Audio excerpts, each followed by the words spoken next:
Hello दोस्तों, नमस्कार। Digital दौलत यूट्यूब चैनल में आपका दिल से बहुत बहुत स्वागत है।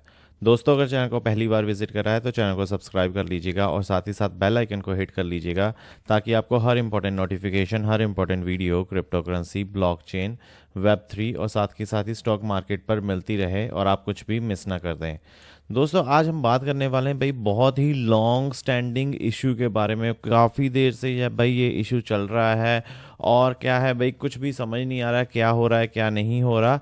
तो मैं आपको इस वीडियो के थ्रू भाई बिल्कुल सरल भाषा में समझा दूंगा कि भैया इशू क्या है, क्या माजरा है और साथ के साथ किन कंपनीज को फ़ायदा होगा अगर ये चीज़ हो जाती है। तो भाई अगर हम बात करें, भाई आज हम बात करने वाले हैं वोडाफोन आइडिया के बारे में। आई थिंक 2017 से 2018 से इनका काफ़ी देर से इशू चल रहा है। और इशू है किस पे भैया, है इस पे एजीआर होता क्या है भाई, सबसे पहले वो समझते हैं। तो एडजस्टेड ग्रॉस रेवेन्यू, तो आपने सुना होगा भाई एजीआर, गवर्नमेंट एजीआर डिमांड कर रही है, एजीआर डिमांड कर रही है और ये काफ़ी देर से चल रहा है भाई इशू। ये है क्या?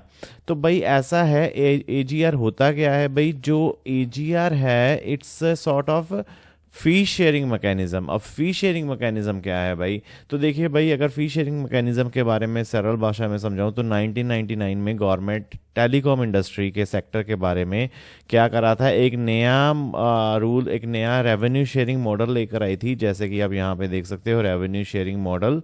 ठीक, तो इसमें रेवेन्यू शेयरिंग मॉडल में होगा क्या भाई, अब इंस्टेड ऑफ क्या भाई, अगर देखिए कुछ भी आप बिजनेस करते हो, जैसे जीएसटी है, कुछ भी है, ठीक है, आप जीएसटी देते हो गवर्नमेंट को, वैट देते हो गवर्नमेंट को, तो उसका मतलब क्या है कि भैया आप टैक्स दे रहे हो, इन अ वे टैक्स ही है ना। तो ये एजीआर क्या है भाई, इंस्टेड ऑफ मतलब वो फिक्स्ड है, आप पे 18% लगेगा, आप पे 10% लगेगा, 15% लगेगा, जो भी है वो फिक्स्ड है भाई। बट एजीआर में क्या है भाई, एजीआर में फिक्स नहीं है, वो रेवेन्यू शेयरिंग मॉडल है। तो जैसा कि नाम ही बता रहा है कि जैसे आपने कुछ भी रेवेन्यू, जितना भी रेवेन्यू जनरेट करा उस हिसाब से आप उसको परसेंटेज दोगे। बट इसमें भी यार है तो वही चीज़, बट इसमें क्या है भाई, इसमें क्या है, इसमें सारा कुछ इंक्लूडेड है, सारा कुछ इंक्लूडेड, जैसे कि मतलब इनकम फ्रॉम इंटरेस्ट, ठीक है, सेल्स ऑफ एसेट्स, रेंट। तो जितना भी जो भी कुछ आ रहा है भाई, आपको क्या करना पड़ेगा, उसका टैक्स देना पड़ेगा, उसका जो है एजीआर जो टर्म दी थी गवर्नमेंट ने वो करना पड़ेगा।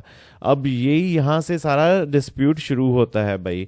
तो यहाँ पे क्या होता है भाई, जो टेलीकॉम कंपनीज हैं वो कहती हैं कि भाई जो हमारा कोर टेलीकॉम सर्विसेज हैं, जैसे कि वॉइस कॉल्स होगी, डेटा सर्विसेज होगी, आप एजीआर उस पे लो, ठीक, ना कि जैसे कि नॉन टेलीकॉम सर्विसेज, जैसे कि भाई रेंट आ गया, कुछ कंपनी ने कुछ अपना एसेट बेचे हैं, ठीक है, तो उस पर उनका रेवेन्यू नहीं बनता गवर्नमेंट का। तो इसके चलते अब क्या हुआ था भाई, इसके चलते 2019 में काफ़ी देर डिस्प्यूट चला। तो 2019 में सुप्रीम कोर्ट ऑफ इंडिया ने क्या करा कि भैया जो डॉट है, डॉट ऑफ क्या है भैया, डिपार्टमेंट ऑफ टेलीकॉम, ठीक है, उसकी जो डेफिनेशन है एजीआर की, उसको कहा कि भैया ये सही है, ठीक है, आपको क्या करना पड़ेगा, सारा कुछ जैसे कि नॉन टेलीकॉम सोर्सेज में कैलकुलेट करना पड़ेगा एजीआर निकालने के लिए, आप उसको एक्सक्लूड नहीं कर सकते।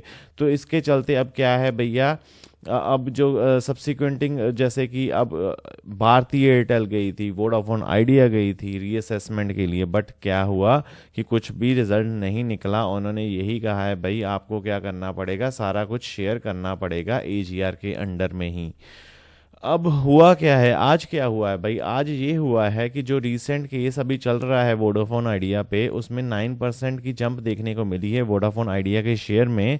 और सुप्रीम कोर्ट ने क्यों ऐसा हुआ, मतलब 9% की जंप क्यों हुई, क्योंकि भैया अभी कोर्ट ने जो आज हेयरिंग थी वो पोस्टपोन कर दी है। और वो पोस्टपोन क्यों करी है भाई, क्योंकि गवर्नमेंट क्या कह रही है अब कि भाई उनको सोल्यूशन ढूंढने की ज़रूरत है इस ताकि वो सारा कुछ सेटल कर पाए, ठीक है, आप समझ रहे हो ना। तो अभी क्या कह रही है भाई government, which now owns a large part of the company, ask for more time to find a solution to find a financial demand, ठीक है, टू न्यू फाइनेंशियल डिमांड। तो अब भाई वो क्या करेंगे भाई, आई थिंक जो गवर्नमेंट है वो अब जो एजीआर की बजाय वो लमसम में ऐसा कर देगी भैया कि चलो यार ले देकर ख़त्म करो इस चीज़ को, क्योंकि ये काफ़ी देर से लटक रही है। बट अभी जो डिपार्टमेंट है भाई, जो गवर्नमेंट ऑफ कम्युनिकेशन, क्या डिपार्टमेंट ऑफ कम्युनिकेशन भाई, गवर्नमेंट आप मान के चल लीजिए, वो क्या कह रही है, एडिशनल कितने मांग रही है भाई, 9,450 करोड़ मांग रही है वोडाफोन आइडिया से फॉर AGR, ठीक है। तो इसके चलते उनकी जो this is the new demand for financial physical year 2018 और 19 के लिए 2 सालों के लिए 9,450 करोड़ मांगे जा रहे हैं। और बट वोडाफोन आइडिया ने ये कहा है कि भाई इस 4,950 करोड़ के क्लेम से उन्होंने 5606 करोड़ तो ऑलरेडी पे कर चुके हैं भाई, जो 2020 में उन्होंने सेटल कर दिया था और प्रीवियस कोर्ट रूलिंग के हिसाब से उन्होंने सेटल कर दिया था। बट अभी क्या है भाई, कंपनी ने जो पिटीशन ऑलरेडी जो यहाँ पर आप यहाँ पर देख सकते हो, the company petition on September 8 requested the court to dismiss the new claim for those years and to order a full and correct calculation of all AGR dues.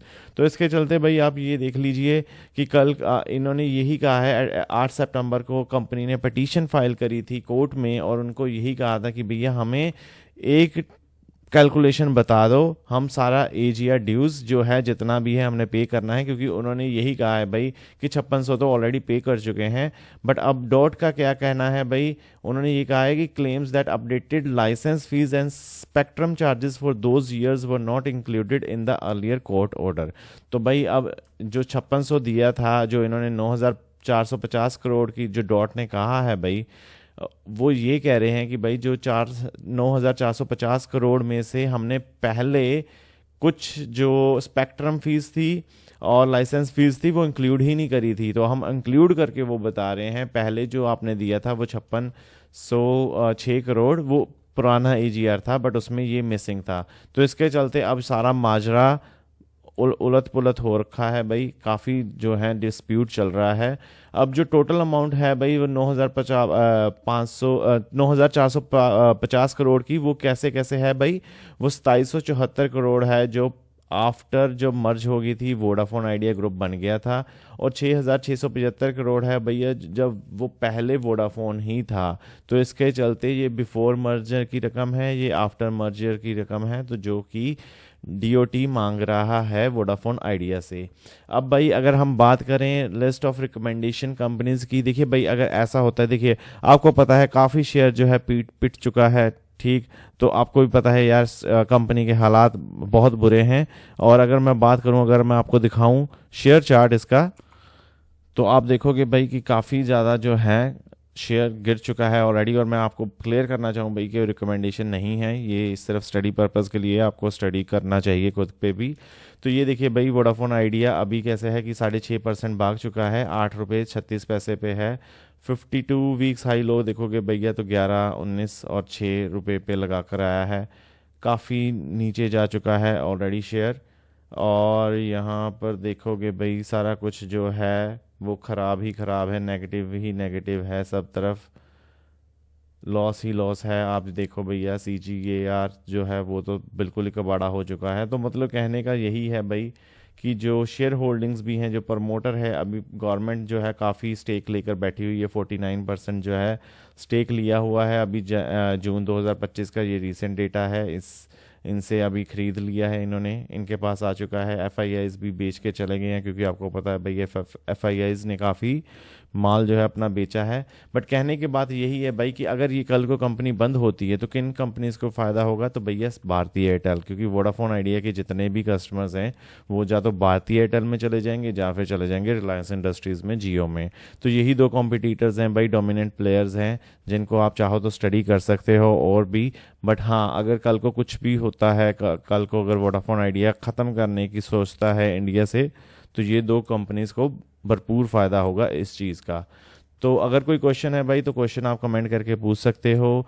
आशा करता हूँ वीडियो अच्छी लगी होगी, अच्छी लगी तो बहुत बहुत धन्यवाद। आप हमेशा हंसते रहें, मुस्कुराते रहें, और वीडियो को लाइक और चैनल को सब्सक्राइब करना मत भूलिएगा। फैक्ट्स और जानकारी ये एक और यूट्यूब चैनल है, चाहो तो इसको भी सब्सक्राइब कर सकते हो। इसमें हम डे टू डे के बारे में बात करते रहते हैं। मिलते हैं अगली वीडियो में, तब तक के लिए धन्यवाद।